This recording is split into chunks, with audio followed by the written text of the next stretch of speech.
Bonsoir et bienvenue dans l'émission Agir ensemble. Cette semaine, nous irons dans la région de Flac à découvrir les enfants en situation de handicap. Notre invité, c'est Monsieur Yogesh Ancharaz, qui est le directeur de l'Aventure Technical School for Disabled. Monsieur Ancharaz, bonsoir. Bonsoir, Jean. Bonsoir pour l'invitation aussi. Merci pour votre présence sur le plateau de l'émission Agir ensemble. Monsieur Ancharaz, ou un travailleur social, ou un directeur d'une école, nous pourrons avoir l'occasion de découvrir tout cela dans cette émission-là. Alors, explique-nous un peu comment vous faites pour porter plusieurs chapeaux, déjà qui, ou même, ou souffert d'un handicap, c'est-à-dire ou un malvoyant. Et Jean, comme on a déjà décrit moi-même, qui est une personne qui porte un handicap visuel, malvoyant. Et depuis naissance, moi, malvoyant, et de maintenant, mon corps pareil. Et mon handicap, il ne fait jamais que je n'ai pas réussi pour faire quelque chose dans le domaine du social. Hein? Et mes parents, c'est mon sipo, mes parents, mon maman, mon papa, qui toujours là pour supporter moi et de mettre la cité pour moi. Et aussi mon madame qui déjà, ici un handicap, qui est déjà aide-moi à mes fautes de mes tâches de tous les jours.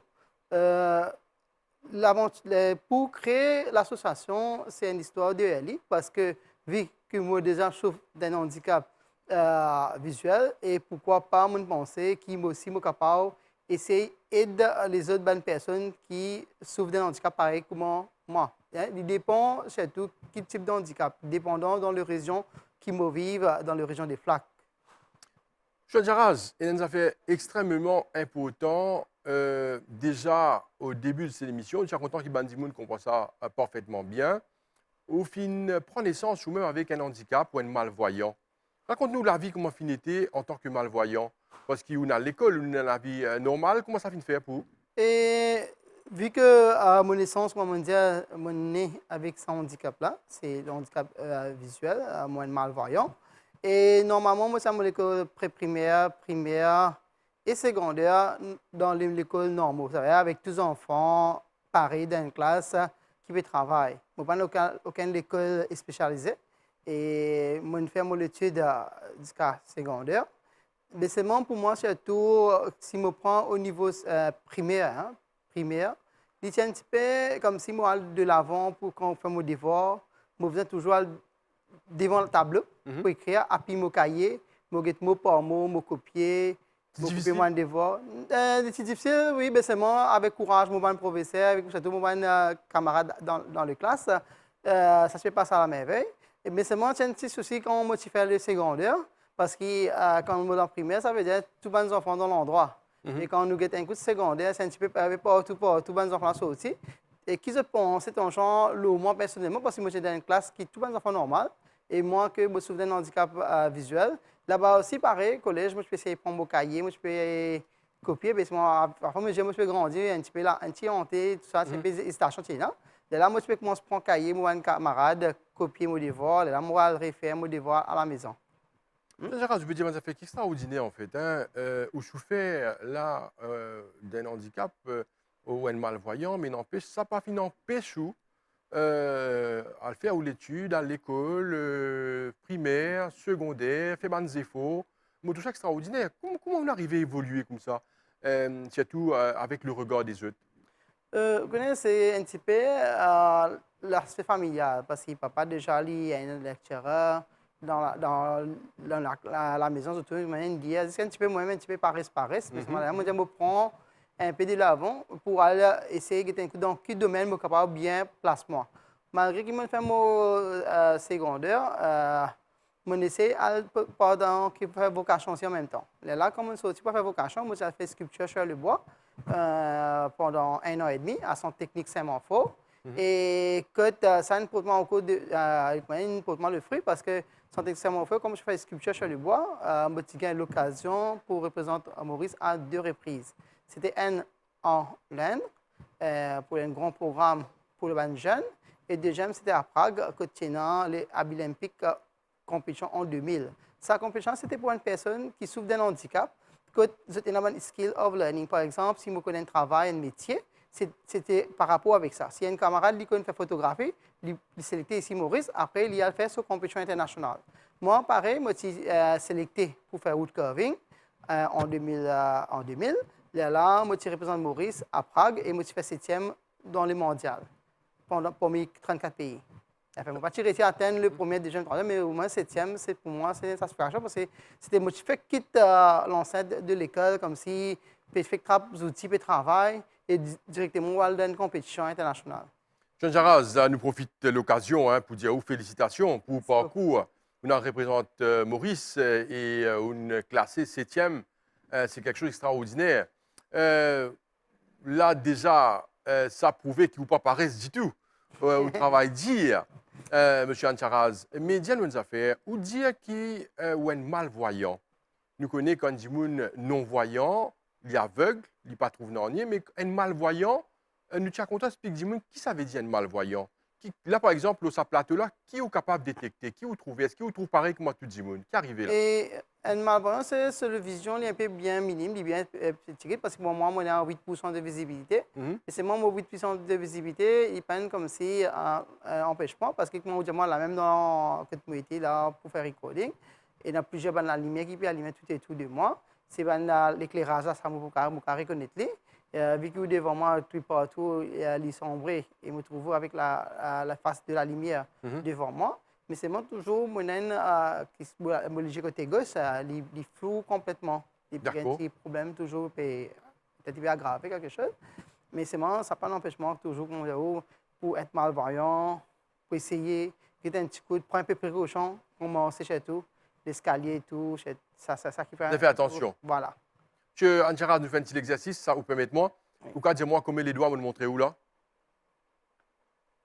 Non, ça est difficile. Là, il est difficile. Ça a déjà prouvé que ce handicap-là, il est sérieux. À sa distance-là, normalement, un dimoun, si vous êtes capable de dire moi combien les doigts qui m'ont fait montrer. Oui. Ça l'exercice-là a montré qu'il ou pas trouvé parfaitement. Mais n'empêche, ça l'exercice-là une fait pour montrer pas un dimoun qui peut suivre cette émission-là. Malgré tout ça, au final, arrivé aujourd'hui, il vient un directeur d'une école et en même temps, où peut aide ou au service des enfants qui souffrent de handicap dans la région de Flac.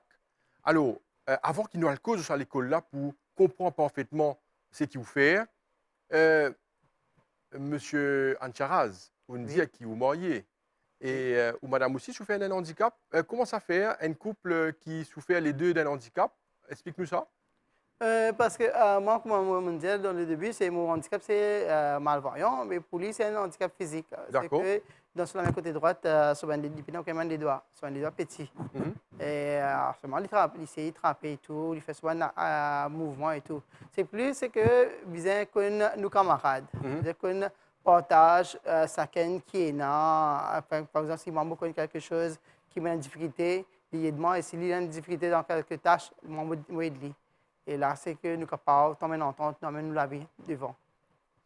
Jean Jaraz, me profitez là où vous évoluez dans la région de Flac, plus précisément à l'Aventure.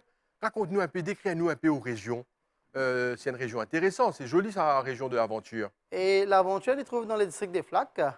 Et l'Aventure, c'est un village bien calme, bien tranquille, environ 5000 habitants. Et nous avons plusieurs activités qui nous ont dans nos villages. Et surtout, moi-même, comme conseiller district de mon village de l'Aventure, élu en 2020 comme conseiller. C'est la deuxième atteinte dans l'élection village, parce qu'en 2012, je suis élu, et là, je suis élu en 2020, parce que moi, un travail social, je fais beaucoup d'activités et tout. Et elle a une pensée spéciale pour mon village aussi, parce que en tant que conseiller, c'est vous êtes un petit peu qui l'entendent ou habitants et non vers où. Parce que ne pas tout à fait l'hypothèse d'un village, soit tout à fait une fini gagnée comme on besoin, non. Nous avons quelque chose toujours à faire pour un grand monde, pour un enfant, pour un habitant même. Par exemple, nous avons quelque chose de manquement dans nos villages. Nous avons essayé de voir comment nous sommes capables de correspondance avec le local government, plus nous avons un député ministre dans 50 champs, pour nous capables d'amener le projet pour nos villages. Par exemple, des gens qui me là comme conseiller district, mon conseiller district, partout de trouver une bonne évolution. Et pourquoi pas qu'on trouve un handicap, une personne qui a un handicap aussi, capable de servir, partout que nous pouvons trouver qui peut faire un terrain synthétique. Parce que je dis aux jeunes, je ne peux pas dire que ce n'est pas intéressant le football. Très peu qui est dans la plaine maintenant. Tu peux venir dans notre sec comme si faire full five, faire dans terrain synthétique. Nous réussissons à porter un projet de terrain synthétique, nous réussissons un outdoor gym. Aussi, ça m'a des enfants handicapés là, quand nous-mêmes, l'école, nos enfants, à le servir dans une bonne cause. Et aussi pour aider ces jeunes là. Là, nous avons encore plusieurs projets qui peuvent venir. Nous pouvons grandir nos village council, nos villages, nous avons encore des bonnes actions qui nous besoin. Et surtout, là, tout dernièrement, nous faisons une grande activité pour une grande personne. Parce que nous sommes aînés, c'est toujours nous apprendre avec nous sommes aînés. Parce que nous sommes aînés, il y a beaucoup d'affaires qui s'écrivent qui sont dans la même. Parce que les temps qui sont là, comme une grande personne, avec des difficultés qui sont moment qui sont souffert, et maintenant que nous là, ça va génération là, nous sommes capables d'apprendre ce que la façon qu'ils vont vivre et comment nous pouvons envie que maintenant, je connais pas tous les changements, comment nous pouvons envie d'amener nos villages dans un bon port. Chancharaz, extraordinaire ce qu'il vous fait dans sa région de l'aventure. Vous portez plusieurs chapeaux, explique-nous. Déjà, pour moi, c'est quelque chose, c'est fantastique ce qui vous peut accomplir dans le village. Encore une fois, félicitations pour tout le travail que vous pouvez faire là. Nous aurons l'occasion, en deuxième partie de l'émission, là, dans quelques instants, à découvrir l'école dans la région de l'aventure, une école pour les enfants qui souffrent de handicap. Alors, à tout de suite pour la deuxième partie de l'émission. De retour sur le plateau de l'émission Agir ensemble avec notre invité, M. Yogesh Ancharaz, qui est le directeur de l'école L'Aventure Technical School for Disabled. C'est-à-dire que c'est une école pour les enfants en situation de handicap. Alors, raconte-nous ce projet d'école-là, comment vous avez aimé, M. Ancharaz.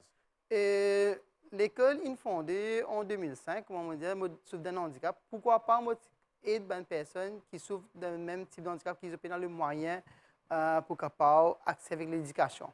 Et là, en 2004, nous avons décidé, moi avec mon papa, nous avons décidé, pourquoi pas nous essayer de former une association, la même qui l'Aventure Technical School for Disabled, fondée le 19 novembre 2004 et nous commençons à opérer à partir de 2005, le 10 janvier 2005, avec 7 élèves qui nous recherchent dans les régions, qui commencent à venir à l'école. Et quand nous causons en 2005, ce n'était pas facile parce que quand vous faites enregistrer comme une société, vous avez montré preuve que vous êtes capable de tenir dans les sociétés, c'est tout le travail que vous pouvez faire bénévolat dans l'organisation-là. L'Aventure Technical School for Disabled, quand il est formé en 2005, pour venir actuellement en 2022, nous avons fait plusieurs bonnes étapes, nous avons avec plusieurs bonnes organisations. Nous avons réalisé avec Association en 2005 même. En 2006, nous avons enregistré avec le ministère de l'Éducation, que nous avons un daycare center. Là, petit à petit, nous avons un upgrading. Là, en 2009, nous avons l'école spécialisée. Une école spécialisée que maintenant nous avons un titre Science School, que nous affilions au ministère de l'Éducation. Et là, nous avons un professeur, un volontaire, une formation, comment pour capable travailler avec des enfants qui souffrent de handicap. Et là, depuis maintenant, 2022, nous avons plusieurs projets que nous faisons. Nos missions, c'est que pour donner accès à l'éducation pour des enfants qui souffrent d'un handicap. Et aussi pour capable mettre eux dans la société et pour donner l'occasion pour apprendre un métier. Pas que un métier aussi, l'objectif c'est que pour capable donner l'occasion pour performer une activité sportive. Par exemple, il y a plusieurs activités sportives qui font au niveau fédération, au niveau régional, au niveau national, au niveau international, que nous essayons d'encadrer les enfants. Les enfants qui viennent de l'école chez nous, c'est un groupe d'âge de 4 ans à 20 ans. Ça, c'est les enfants qui viennent de Seine. Et il y a un autre qui s'appelle Daycare. Daycare, c'est les enfants qui ont 20 ans. Qui les parents qui perdent les temps pour qu'ils les enfants. Là, nous prenons chez nous, nous faisons une activité normalement, numérique, littératie, pour lire, écrire, et, ou si les enfants là, 20 ans, 21 ans, qui sont capables d'apprendre un métier, là, nous mettons un métier par rapport avec une évaluation qui nous fait à l'école, avec nos physiothérapeutes et ou thérapeutes qui nous donnent à l'école. Et, comme on dit, nous faisons primaire, pré-primaire et vocation. C'est 3 types d'éducation qui nous fait à l'école. Est-ce que les enfants-là, vous êtes arrivés à apprendre, lire et passer d'autres examens? Ça se Et fait? oui, ça c'est un petit peu l'histoire de l'école que depuis nous fondé. Je peux dire plus que vingtaine d'élèves chez nous, ils font CPE, qui était à l'époque CPE. Là, il y a une PESAC. PESAC aussi, nous faisons des enfants passer. Et là, tout dernièrement, cette année-ci, nous avons un élève qui peut composer PESAC. Et déjà, pour les composer PESAC, normalement, nous avons un requirement pour 104 enfants. Là. Nous sommes capables de faire une demande spéciale, par exemple, 2 heures extra time, 2 heures de writer ou 2 heures separate room pour pouvoir travailler individuellement. Et c'est ça, tout simplement facilité là, ici à MAE et MES. John Jaraz, c'est une école spécialisée. Ça mérite formation pour un trainer, pour un professeur, un enseignant. Alors, comment ça fait cet aspect de formation pour capable travailler avec des enfants en situation de handicap?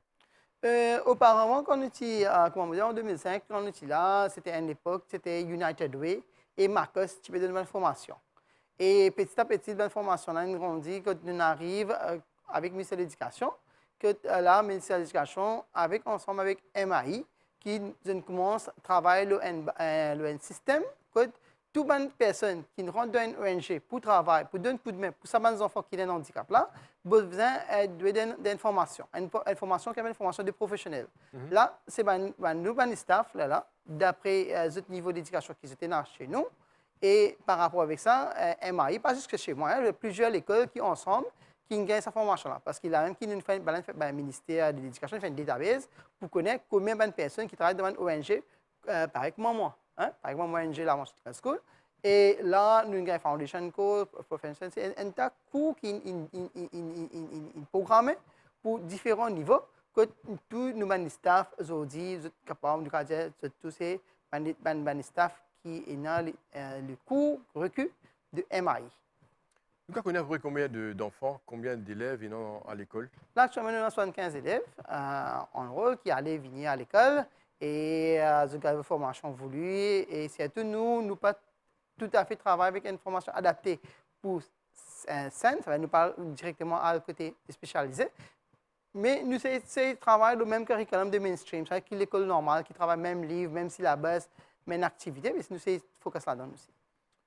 John Jaraz, un directeur d'une école pour les enfants en situation de handicap, Moredi Ali, et nous profiter comment on le plateau là pour poser cette question-là, ou même une personne en situation de handicap, qui regarde vous étiez une personne en situation de handicap à Maurice? Le regard, c'est que, par exemple, moi-même, qui ont dit mon récit là. Mais il y en a plusieurs qui paraissent comme moi, que moi-même dans mon école, nous avons des enfants qui m'ont dit, nous avons travaillé à PESAC, il y a des enfants qui déjà travaillent à l'hôtel, il y a des enfants qui réussissent rentrent dans le ministère de la Santé, qui travaillent. Le regard, c'est que chaque enfant, chaque personne qui a un handicap, il a sa propre philosophie dans lui-même, parce qu'il y a un handicap qui dit, dit pas pour empêcher quelqu'un, mais c'est moi ça qui est là. Parce que le problème, c'est que, il n'y a pas de problème. En fait, ici, quand nous guettons, nous avons plusieurs types de handicap. Le plus important, quand nous connaissons, nous avons le handicap sourd-muet, ça c'est un type de handicap. Nous avons un handicap avec moi, il apporte un handicap visuel, ou nous avons une autre personne, une autre catégorie des bons enfants qui ont un problème retardé mental. Parce que là, nous avons de différents types. Là, un enfant qui est en visuel, il est capable de réussir dans quelque part, il est capable de lire bright, il est capable de lire, il est capable de réussir dans une tâche de lire en vie. Par exemple, nous avons un camarade Kumara Bayandi, il est un malvoyant, et c'est moi, il y a un avocat. Nous avons un camarade Sanjay Bamodari, il est un aveugle complètement, il fait rotin. Ces moments, c'est qu'il y a plusieurs, nous sommes capables de handicap visuel, mais c'est moi. Nous plaçons dans plusieurs skills. À certains enfants qui ont un handicap sourd-muet. Quand trouve un site bien placé, il y en a plusieurs qui comme ça. Moi, un camarade, Robert Chang, qui est un photographe, chef photo. Pourtant, il est un sous-mieux. J'ai un camarade qui a Rodrigue, lui est sous-mieux, mais il est un bon artiste, il fait son peintre. Mais c'est moi le handicap qui côté mental, là, nous avons un peu de difficulté. Ne pas dire qu'il n'a pas réussi, mais c'est moi où trouve le cas parfois d'un bisexuel qui est arrivé. Parfois, c'est certains des enfants là qui tombent dans cette même catégorie-là parce qu'il y a des gens qui connaissent, qui ne peuvent pas expliquer, qui ne peuvent pas causer. Là, ça est un peu plus victime que. Bon, pas dire le bas pas être victime, c'est ça, un petit peu plus victime. Jean Charaz, on arrive presque à la fin de l'émission, le temps passe tellement vite. Nous avons écouté causer pendant toute la journée. C'est quelque chose de fascinant pour le travail qui vous peut abattre parce qu'il n'est pas évident ce travail que vous pouvez faire avec des enfants en situation de handicap. Vous avez beaucoup de courage pour le faire. Nous connaissons qu'il y a des parents aussi importants dans sa projet d'encadrer des enfants en situation de handicap. Qui est le message maintenant pour les parents qui ont des enfants en situation de handicap et pour tous les enfants en situation de handicap aussi? Et pour d'abord, moi, je remercie mes parents qui ont confiance en moi et pour avoir des élèves chez moi. Mais c'est moi que je voudrais dire chaque enfant est dans sa propre façon. Vous n'avez pas découragé parce que aujourd'hui, peut-être les enfants là, les manquements qui, dans le futur, quand ils peuvent gagner l'éducation voulue, les possibilités qu'il est capable d'arriver, quand il peut envie, dans quel domaine il peut envie injecter les. Mais c'est bon, n'est plus qu'un enfant qui a dans le fauteuil roulant, assis dans les mêmes droits dans la société. Moi, j'aime mes parents parce qu'ils encouragent au moins pour occuper des enfants, guider des enfants et jamais pas baisser les bras parce que mes parents pas baisser les bras. Et vous aussi, surtout, pas mes parents m'écoutent moi, mais on tient au risque même des enfants qui souffrent d'un handicap. Vous autres, bon courage. Il y a l'espoir. Il y a l'espoir. Oui, il y a l'espoir parce que c'est nous, nous sommes capables de donner tout ce qui peut voulu à l'école. Et les parents peuvent occuper à la maison. Vous pensez que peuvent vivre la vie meilleure. Et aujourd'hui, dans l'aventure Technical School for Disabled, on a ou même 75 étudiants, des enfants qui peuvent apprendre dans l'école. Est-ce qu'il y a encore de la place? Est-ce qu'on a un message ou des parents qui peut probablement dans sa région-là qui ont envie d'approcher l'école? Est-ce qu'il y a une possibilité? Et oui, toujours, nous soutenons sur la route de l'aventure. N'importe quel moment qu'ils ont pensé, qu'ils ont envie de rendre une visite avant qu'ils aux enfants dans notre école qui ont envie de retirer ou peut penser qu'ils ont une difficulté là-bas. Mais moi, toujours la porte ouverte pour venir avant de faire quelque chose. Venir faire une visite, venir nous donner l'occasion pour les enfants pendant 2 semaines un temps d'adaptation. C'est là, à partir de là, où vous avez ce que vous trouvez par rapport à ce que vous pouvez penser pour les enfants ou pour réussir à amener nos enfants pour le futur d'un bon pot. Mais là, normalement, you're most welcome. Hein? La dernière question, M. Ancharaz. Vous finissez ça en début d'émission, ou même vous êtes un peu timide dans la classe par rapport au regard des autres, là où. Qui vous message maintenant pour tout le monde qui peut suivre cette émission-là concernant ce regard aux enfants qui portent un handicap? Moi, je pense aujourd'hui, 2022, le regard est un petit peu changé parce que maintenant, ce qui arrive, tout Mauricien ou Mauricienne, je pense, c'est relié avec une personne qui a un handicap dans la famille. Et il est capable dans la famille, il est capable un voisin, il est capable n'importe qui, une personne. Et je pense que le regard a changé complètement. À part un, deux, normalement, nous avons 100%. Et dans les quelque part, les mots sont comme ça. Mais seulement nous disons, prendre-nous dans considération d'une personne spéciale, mais pas être pitié comme si on considère handicapé, mais non, non. Parce que chacun a un talent, chacun a un savoir-faire pour lui-même. Monsieur Yogesh Ancharaz, merci beaucoup pour votre présence dans l'émission Agir ensemble. C'est quelque chose de formidable qui nous le rencontrons parce que tout le monde l'a découvert. C'est un grand travailleur social là, qui est également directeur d'une école pour les enfants en situation de handicap et en même temps, vous fait beaucoup de travail dans aux régions. Merci beaucoup pour tout cela, M. Ancharaz, et nous souhaitons bonne chance. Merci beaucoup. Voilà, nous sommes arrivés à la fin de l'émission Agir ensemble pour cette semaine. Merci de nous suivre et on va vous souhaiter une très très bonne semaine et à bientôt. Au revoir.